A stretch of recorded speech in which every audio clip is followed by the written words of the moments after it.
void can only be filled by fast food. Like Colonel Sanders' recipes. Well, like I said, the only reason I've ever been able to lose weight was because I was chasing tail. And now that I'm married, what's the point? You know?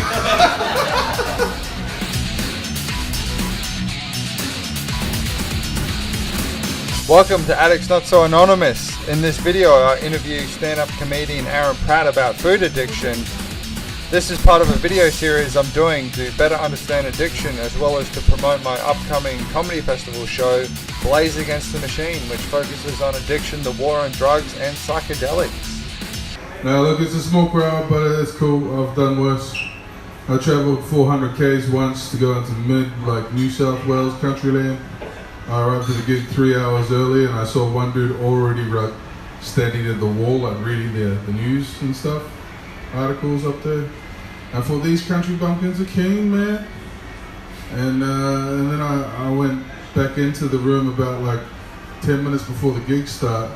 I come around the corner, yeah, I see the same dude, he's still reading that stuff. I was like, whoa, he's either a really slow reader or that's some fucking interesting material, man. And as I panned further around the corner, I saw that every single seat was empty. And the dude that I thought was a dude was a mannequin. And there comes a point where you just get sick of it, and you're just like, no, fuck it, man, let me on, I'll get him. You don't even give a shit if they're like conscious anymore. You know you can do it if you put your heart into it. And I thought today would be a real special day for me, because my dad said if I ever tried like really hard at anything, I could succeed. But the only thing I was ever good at was eating, and that's led to my success tonight. So I just like, I made it. It's just nothing much better than doing a gig about being fat and under on a Wednesday night. That's I think that's the definition of depression, actually. Like Shane said, I have an abusive relationship with KFC, and you ever drive somewhere and you get there and then you're like, I don't remember driving. You get that? Like, it's kind of like muscle memory, you drive home or something. Yeah, same thing happens to me all the time, but I wind up in the KFC drive-thru. I'm like, whoa, while I'm here, just give me a snack pack and 6 extra wet wipes. Keep it on the down low. Yeah, my wife hates me eating KFC. See, she's like, Aaron, if you don't stop eating KFC, you won't see your girls grow older. And I'm like, do I still have to pay? But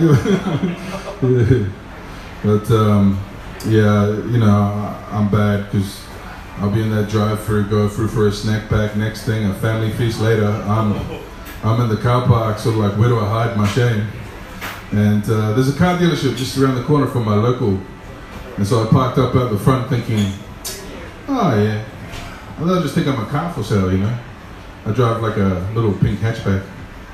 Thank you. My friends call me the breast cancer M&M because it's got a thin pink shell, but it's filled with chocolate. Sorry, that's terrible. You're not supposed to be sexually attracted to me this early. But yeah, I've been trying to quit the KFC, but I'm weak. So weak, man. I was parked up at the front of that dealership once, and then like a fat man in front of me was eating KFC in a hatchback, and I thought, I didn't even know what to think, there's like 2 fat men in hatchbacks now. And before I could even bring that to reason in my mind, another fat man in a hatchback pulled up. Sure enough, KFC wrappings. I was like, there's 3 fat men eating KFC outside the dealership now. I didn't know what to do. So we started a club and we meet on Tuesdays. I asked God the other day, I was like, comedy gods, tell me, give me a sign if I'm supposed to continue with this comedy. And without a lie, I was in Newmarket, it's pretty close to the city, right? A fucking chicken crossed the road. But no shit, man. Like I was like, that is a sign. And you're making me hungry walking like that. I opened my car door. I was like trying to coax him in with a bit of leftover KFC bread roll, you know. Not realizing that, like, from the chicken's point of view, my driver's seat looked like the elephant's graveyard of chicken KFC bones. And I'm like, yeah, come to the dark side. And needless to say, he ran away. I'm pretty sure I'm like Aaron Pratt, the KFC version of Ivan Milat. You know, they're like, just don't get in the car, just keep walking. But I often get asked, you know, like, Aaron, you're a big brown man, but you sound like a white boy. You know, people get concerned I might have eaten one of you or something. Like, this is not the case. I was simply raised by white people. At the age of 10, I was just sitting in an orphanage, minding my own business, and a little white couple walked in, and they were like, "Oh, hey, you seem like a nice kid. We're looking for a kid. You want to come with us?" And I was like, "No." And then they tried to win me over, like, you know, us white people have a lot of things going for us. And that's when my life turned into a Disney movie. No, I'm serious. You guys remember the Jungle Book story? Yeah? It was like a reverse Jungle Book story. Because at the age of 10, I was like the size of a small brown bear. And this little white guy looked like Mowgli. So I was trying to figure out what's going on. I was like, hey, I don't know if I should go here. And he just broke into song. He was like, well, why should you come with me, son? Because I got those white necessities, employment opportunities.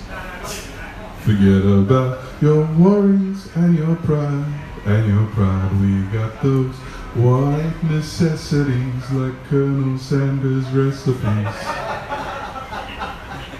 That's where I stopped him. I was like, shh, you had me at KFC, Daddy. And then I picked him up and we walked off, and we lived happily ever after. And that's my life to date. Thank you. Aaron, can you tell me a little bit? Because at one point you used to be like a big buff dude, like you were ripped. You're you know a big dude in a muscle sense, and you seem to let yourself go. How did that process take place? First of all, I'm highly offended. No, I knew what I was getting into when I offered to do this. Anything Shane says is 100% all good. Look, I forgot the question. What's the question again? Oh, you used to be like ripped. Oh, ripped. Yeah, right. So, I grew up like as a fat kid, and none of you guys know about that because I can see you look happy. And as a fat kid, you're just born with sadness, but you don't get to control your diet. You know, if your mom says, eat all your pork chops, that's what you're gonna do, yeah? And when the kids call you a pork chop, you're like, nah, damn, there's nothing worse than not being in control of your situation. And so when I got to like 16, I realized all my friends were getting girlfriends. And I was like, why is no one looking at me like that? And I realized that's because there was nearly two of me in the one body. And that's not a good look for the average Joe. So I fully focused on trimming down. I got down to 120 kgs, and I could bench 120 kgs at the same time. So I was a little tank. Women started to like me. And then after a while, I got into a relationship, and I realized, no, Aaron, you hate yourself. So just started piling back on the weight. Found my friend Pasta, and yeah, ever since I've sort of been meaning to get back to it, but you know, it's a lot of good TV. So Aaron, so it's sort of this thing about procrastinating, right? Like we always have the intention to get in better shape and stuff, and we always have these like little things that we need to do in life that we try and avoid. Do you know what I mean? I don't know, often like you'll kind of convince yourself that like something else is more important, like you have to do your tax return or some shit, and like the dishes get washed that day real well, you know what I mean? Like you're vacuuming, you're fucking doing your socks or whatever. How do you procrastinate? The way I put off my diet is just by telling myself, that it's gonna commence soon. You know, like I'll start off like say Jan 1st. I'll be like, yeah, I'm gonna eat healthy from this point onwards, and nothing's gonna stop me.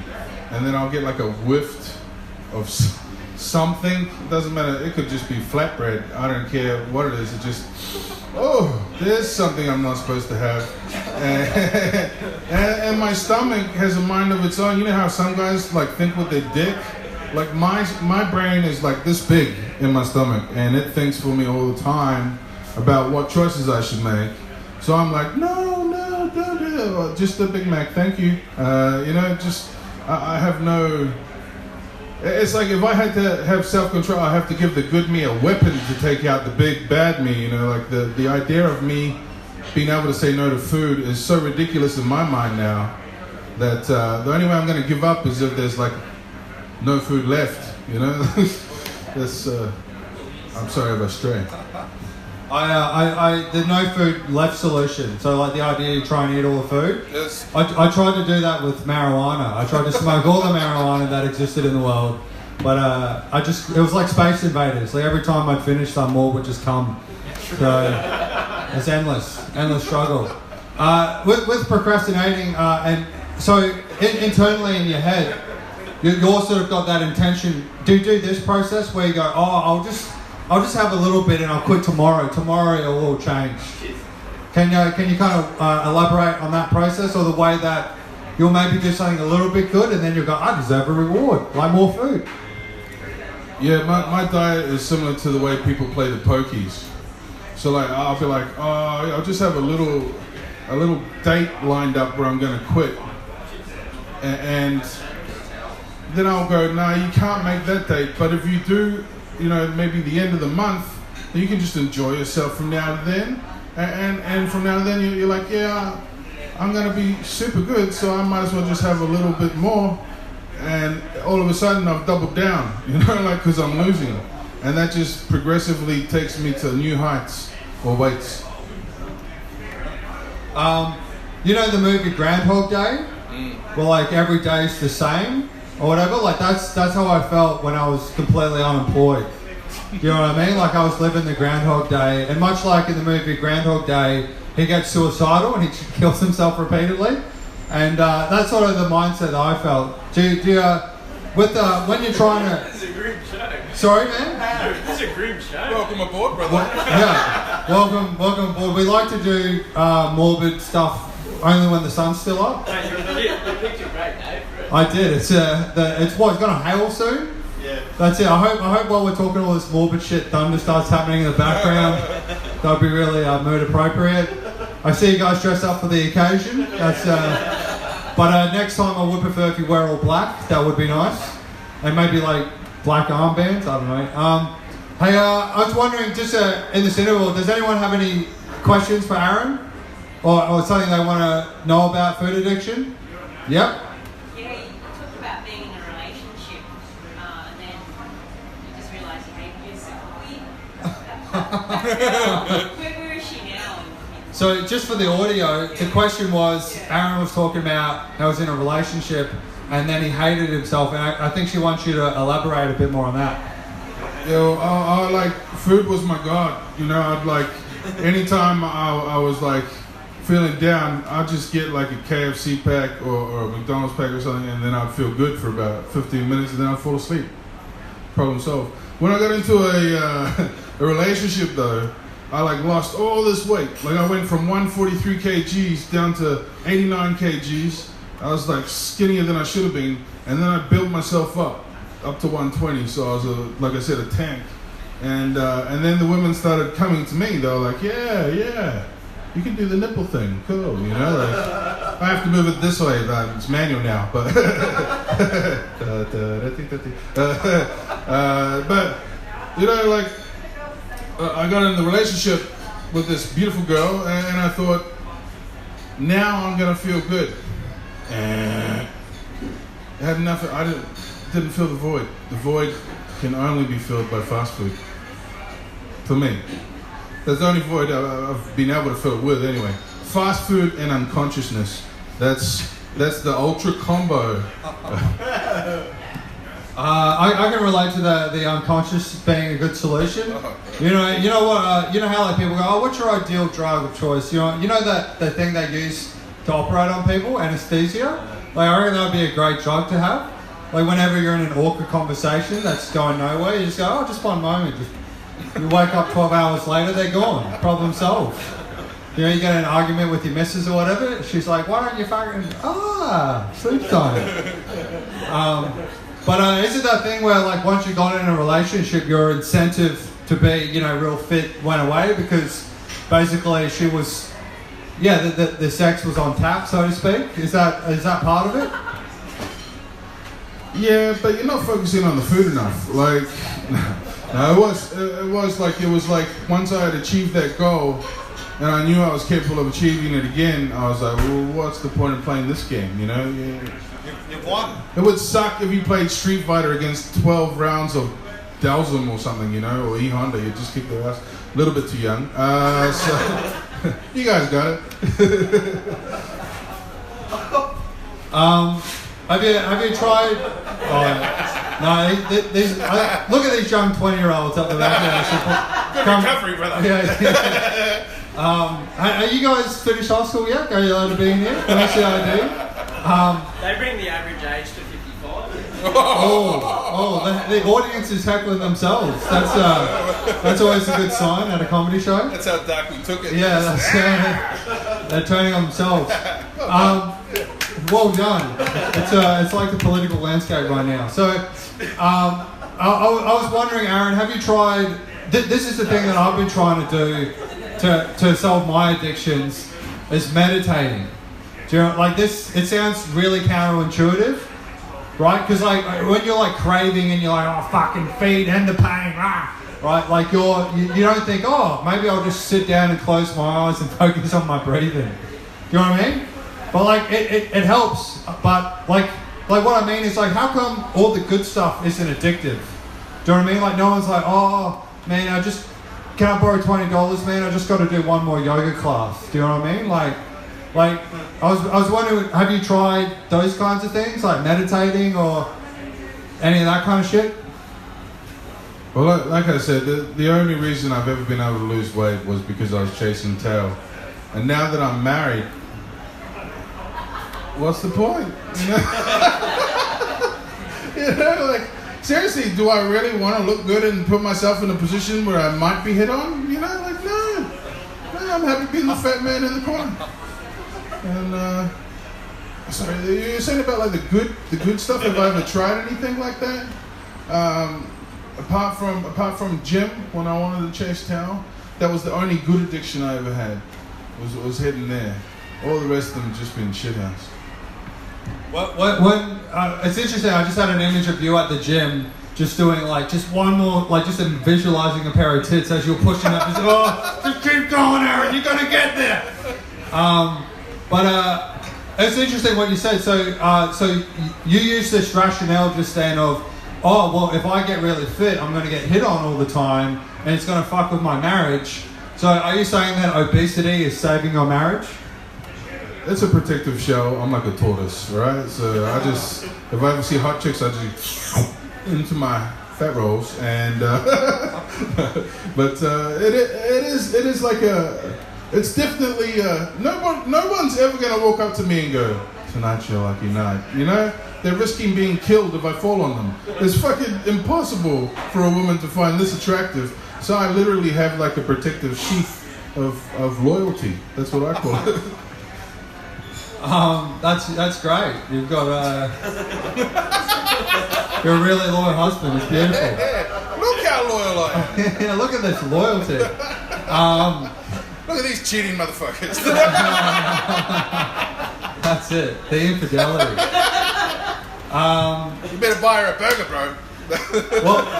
Well, I think of another question. Does anyone have a question for Aaron? You can be open. It's a mate, yeah. How'd you get the microphone to start working? How did I get the microphone to start working again? Well, you haven't been paying that close attention, mate. This is the one that's been working the whole time. So you blanked out there for a second. I'd just like to comment for the audio, like that's only like 20% of the audience that was unconscious for the first 21 minutes. So we're still doing all right, man. Because of the camera angle, you won't actually know that there's like 50 people in here right now, just in the background there. So it's great. So how does comedy relate to filling that void, doing stand-up comedy? Does that help? I don't know. I think like when I did stand-up comedy, it just like a crevice broke open and there was another void that fills, but it's not the same void. I just found out I got a lot more void. Yeah, it was. Sorry to bring the room down. She's pretty full. There's a black hole, man. Like it's just antimatter inside there. That's where feelings go to die. One thing I've sort of noticed with the void, right? It's like you can put like drugs or food or sex, preferably sex, in the void, and it seems like there's like a hole that you're trying to fill, and every time that you're stretching out that void asshole. Do you know what I mean? Like the void gets bigger every time you try and put stuff in there, and then you gotta put more stuff in the void. Do you know what I mean? Like, you know how there's that conspiracy theory that like the Illuminati or like the super rich people eat babies? Like, it sounds totally crazy, but if you think about it, as your tolerance builds, like the more you drink, the more you need to drink. Same with everything, right? So like, if you're like super rich, you're a billionaire, you can do anything you want, right? You can sleep with anyone, have all the nice food or drugs or whatever. Eventually, your tolerance is going to get so high that you're just going to be like, just give me a baby to eat. I just want to feel something at this point. Do you know what I mean? Like that joke has never worked. I've tried that multiple times. I just like to clarify, I've never eaten a baby. There we go. Guys, so what are you hoping to achieve in the next 5 years, man? Can you eat him? He's very salty. But he'll hurt my feelings. So in the next 5 years, look, I'll mark it on audio for this now. Like, I actually do. This wasn't like some master plan that I got obese for or anything, but legit, this is what my plan is, right? I'm gonna go to Melbourne Comedy Festival this year and do a show. But everybody knows when you go to do a show there and you're nobody, guess who's coming? Exactly. Avoid. There's nobody's coming, but a few people might come out of luck, right? So I'm going to advertise the show, and that show is literally just an advertisement for the following year's show, which I'm going to call Aaron Pratt Slow Cook Comedy. And my plan is I'm going to be doing some bits in the first year that in the second year I'm going to join Fat Me and slightly less Fat Me together. So we join the stage together, like this, like recording of the old and me on stage. And it's like skinny me versus fat me telling fat jokes. Yeah, that's my 5-year plan, is to somehow, because I'm going to fail for the first 4 years at achieving it. But 1 year I'm hoping, that's my goal. That's a good goal. So one of the things that I find interesting about when you're trying to make life decisions and stuff is like the time frame. Do you know what I mean? Like, you sort of like, when I was like really like addicted to weed, I would be like, I'll quit, in a couple of months, like you always kind of change the scope of time. And I was in Fremantle once, which they have like a meth epidemic there in Perth. And I was hearing this story about a woman who lost her kids, and then they were asking her, they're like, don't you worry about your kids not like seeing you or whatever? Like, don't you want to get clean? And she's like, yeah, I'm going to get clean in about a year. Do you know what I mean? Like, I love like the idea that they place a year time in it. So, any more questions for Aaron? I promise I'm not going to ever get aggressive, so you guys can ask whatever you want. It's just here we go. What's your favorite KFC item? What's his favorite KFC item? Wicked wings. Get out! Look, I think the almighty drumstick deserves fair mention. It's been a staple of my diet for over 20 years, and without it, I would only be an average-sized man. So Thank you, drumsticks. Aaron, do you have any like fat man tips on like getting like food? Any fat people tips? Yes, look, I've got quite a few. If you ever go into McDonald's, if you order a double cheeseburger, that's 2 patties and 2 slices of cheese, right? $4.95. Just get 2 cheeseburgers. 2 McDoubles, you get 4 patties, 2 cheeses, and it only costs $4. Incorrect. I tried to get McDonald's and I thought they're gone. Ah, they've caught on to my plan. They're gone. Damn it. It was good while it lasted. Yeah, I'm sure some accountant like was like going through the shit. How are we losing $1 billion to like these random fat people who keep getting a double? Damn. That's the worst. That's the darkest part of the show. The darkest part of the show is and them getting rid of the double bastards. All right. Well, any more questions? Yep. What's the heaviest you've ever been? The heaviest he's ever been. Look, not ashamed to say it, not proud to say it, but 223. Like I was watching The Biggest Loser, thinking, kilograms, and The Biggest Loser, biggest guy was like 215, and I was like, you gotta live, but. So you went from 140 to. I went from 143 down to 89. That was when I was 18, like 17 probably closer. How long did it take you? I did it in under a year. Yeah, I was training with like a professional athlete that took me under his wing because he used to be a fat kid.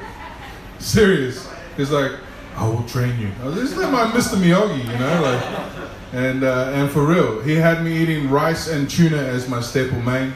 Bananas were like my special treat, and suffering was the rest of my day. I used to run everywhere, and when I wasn't running, I was lifting weights. So, also, I grew up in South Auckland, where if you get to retain the same pair of shoes for over 6 weeks, you're one tough motherfucker. So, I had a pair of shoes for the entire year, and people looked at me like I was a demigod. It was amazing. I was straight off track. Sorry. Your question about the thing. So I went down to 89, and then I pumped back up to 120, where I hit my peak physical condition. That would have been about 20 years old, because it takes a lot of time to build up the muscle. Yeah, and then after that, I just slowly crept up through the brackets. I got to 180, and I was like, if you put in a bit more effort, you could crack the twos, you know, like. And I legitimately thought that thought. That's how screwed my head was. I was just playing with numbers, like, I don't give a shit. I've got a few more XLs to go, you know, like, that's not true though. Once you get to 7XL, the next one is like Heaven XL, and then you there's no coming back, you know. Yeah. Thanks for the question, bro. I appreciate that. Let's give this gentleman a round of applause. Come thank you. Thank you. Any other questions for Aaron? So how are you planning to be the thinner guy? How he's planning to be the thinner guy? Well, I can't control what I eat very well, because if someone's having a pizza, you know. But what I can do is that, like, at my work, it's all grumpy business people, and they eat like yuck food. So their food doesn't make me like, you know.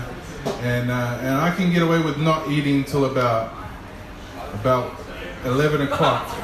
So I'm just going to trim down the amount of time that I eat. And I've heard other people talking about it. Some of them it works for, you know. So yeah, I know it's not the best method.